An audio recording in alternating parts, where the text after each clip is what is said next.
বৃষ্টি পড়তেছে কিন্তু নাস্তাও খেতে ইচ্ছে করতেছে। তো অনেক দিন পরে একটা নাস্তা বানাবো। নাস্তা বাসা আসলে ভাজা হয় না, মানে ডুবো তেলের নাস্তা খুব কম খাওয়া হয়েছে এই কয়দিনে। তো আজকে আপনার সাথে শেয়ার করব একটা নাস্তা রেসিপি। এই নাস্তাটি ভালো লাগলে অবশ্যই লাইক কমেন্ট করবেন, পেজের সাথে থাকবেন। চলে আছে আমি নাস্তাটা বানানোর জন্য। দেখেন এখানে এটা পিঠাপুলিও বলা হয় নাস্তাটাকে। এখানে আমি 2 কাপ পরিমাণ মতো ময়দা নিয়েছি, আপনারা চাইলে আটাও নিতে পারেন। দিয়েছি এখানে পরিমাণ মতো লবণ। তো লবণের সাথে দিয়েছি এখানে সামান্য পরিমাণে সয়াবিন তেল। লবণটা ঠিক মতো না দিলে নাস্তা মজা হবে না। আর আমি রান্নার তেল দিয়েছি। তো তেল দিয়ে আমি ভালোভাবে লবণ দিয়ে ময়দাটা একটা ভালোভাবে মেখে নেব। দেখেন, তো তেলের সাথে ময়দাটা ভালোভাবে মেখে নেব যেন নাস্তাটা খেতে কুড়মুড়ো হয়। আপনারা একটা কথা খেয়াল রাখবেন, নাস্তার ডোটা যেন একটু শক্ত হয় সেই টাইপের মাখাবেন, কারণ এই পিঠাপুলিটা আসলে অনেক দিন ধরে খাওয়া যায় রেখে। তো দেখেন ডোটা একদম শক্ত করে মেখে নিয়েছি। এরপর যে ডোটা আমি রেস্টে রাখবো না, আমি এই ডোটার থেকে লেচি কেটে নেবো। যে কয়টা নাস্তা বানাবো ছোটো ছোটো করে লেচি কেটে নিয়েছি, ছোটো ছোটো বল আকারে। তো নাচড়া আসলে বেশি বানানো হয় বিয়ের সময় বা অনেক সময় বিয়েতে মেয়েদেরকেও দেওয়া হয়। তো এই পিঠাপুলি কিন্তু অনেক মজা, এক একজন এক একটা পুর দিয়ে বানায়। আমি আজকে সুজি এবং নারিকেলের পুর দিয়ে বানাবো। তো লেচি কেটে নিয়েছি, দেখেন খুব সুন্দর করে বেশ কয়েকটা লেচি কেটে নিয়েছি। তো এরপর যে আমি চলেছি চুলায়। চুলায় আমি দেখেন প্যানে দিয়েছি সুজি। এখানে আমি হাফ কাপ পরিমাণ সুজি দিয়েছি। তো সুজিটা একটু টেলে নেব যেন লালচে কালার না হয়, সেদিকে লক্ষ্য রেখে যেন সাদা থাকে। সুজিটা হালকা একটু ভেজে নেব। তো সুজি ভাজা হয়ে গেছে প্রায়, দেখেন একটা ঘ্রাণও চলে আসছে এই পর্যায়ে।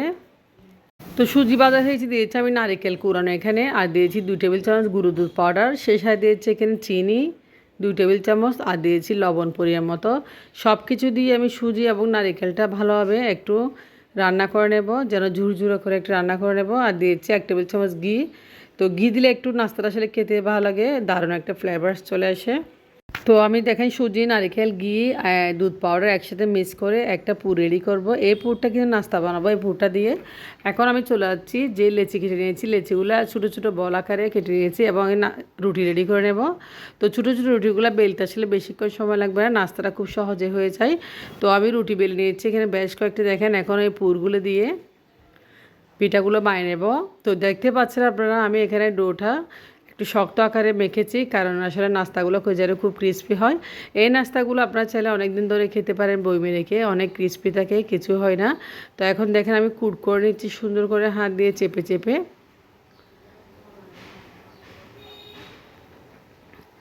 তো এটা দিয়ে আমি একটু চাপা দিলে আসলে আরও সুন্দর হবে, একটা ফুল আকারে হয়ে যাবে। তো দেখেন সবগুলো আমি এখন নাস্তা বানিয়ে নিয়েছি খুব সুন্দর করে। এখন আমি চলে আছি চুলায়। নাস্তাগুলো বানানো হয়ে গেছে। আসলে বাসায় সুজি, ঘি এরকম নানান ধরনের জিনিস সবার বাসায় থাকে। আপনারা চাইলে চটপট এরকম নাস্তা বানিয়ে খেয়ে ফেলতে পারেন খুব জলদি। আর বর্ষার দিনে তো খুব বেশি ভালো লাগে ভাজা পোড়া। তো আমি এখন গরম গরম তেলে নাস্তাগুলো ভেজে নিচ্ছি। নাস্তাগুলো এক পাশ হয়ে গেলে আরেকটা পাশ উল্টাবেন, না হলে আসলে নাস্তাগুলো শক্ত হয়ে যাবে, ক্রিস্পি হবে না। তো নাস্তাগুলো দেখেন আমি একটু হালকা তেলে হালকা আছে ভেজে নিচ্ছি। তো সবগুলো নাস্তা ভাজা করবো এভাবে আমি স্টেপ বাই স্টেপ। দেখেন খুব সুন্দর করে ভাজা হচ্ছে। তো এক পাশ হয়ে গেছে, যখনই বুঝবেন উপরে লালচে একটা কালার আসছে তখন কিন্তু আর নাড়াচাড়া করবেন না, নাস্তাটা তেলে রেখে দিবেন। কারণ নাস্তাটা আসলে কালার আসতে হলে তেলে অবশ্যই ডুবো তেলে রাখতে হবে। বেশি নাড়াচাড়া করেন নাস্তার কালারটা কিন্তু কড়া হয়ে যাবে, নাস্তাও খেতে ইচ্ছা করবে না, পুড়ে যাবে। তো দেখেন নাস্তার কালারটা খুব সুন্দর এসেছে মাশাআল্লাহ। এরপর যে নাস্তাটা আমি চুলা থেকে নামিয়ে নেব। তো এখন পরিশেষে নাস্তাটার কালারটা দেখেন খুব সুন্দর। আর নাস্তাটা এত ক্রিস্পি হয়েছে বিশ্বাস করবেন না। মানে আপনারা চাইলে 3-4 মাস বইমে রেখে নাস্তাটা খেতে পারেন। আপনারা যখন পারবেন তখনই বুঝতে পারবেন একদম মুচমুচে কুরকুরে হয়েছে নাস্তাটা। তো এই সবগুলো নাস্তা আমি বানিয়েছি দেখেন খুব সুন্দর করে। তো সকালবেলা চলে আসলাম মাসের নাস্তাটা বানাইতে, খুব খেতে ইচ্ছা করতেছে, আজকে বানিয়ে ফেললাম, আপনার সাথেও শেয়ার করলাম। আর নাস্তাটা কেমন হয়েছে অবশ্যই আপনারা কমেন্টস করবেন। নাস্তার কালারটা যেমন হয়েছে খেতেও দারুণ হয়েছে। একটা নাস্তা খেয়ে আমি আপনাদের দেখাচ্ছি ভিতরের পুরটা, এটা যে মাশাআল্লাহ মজা হয়েছে।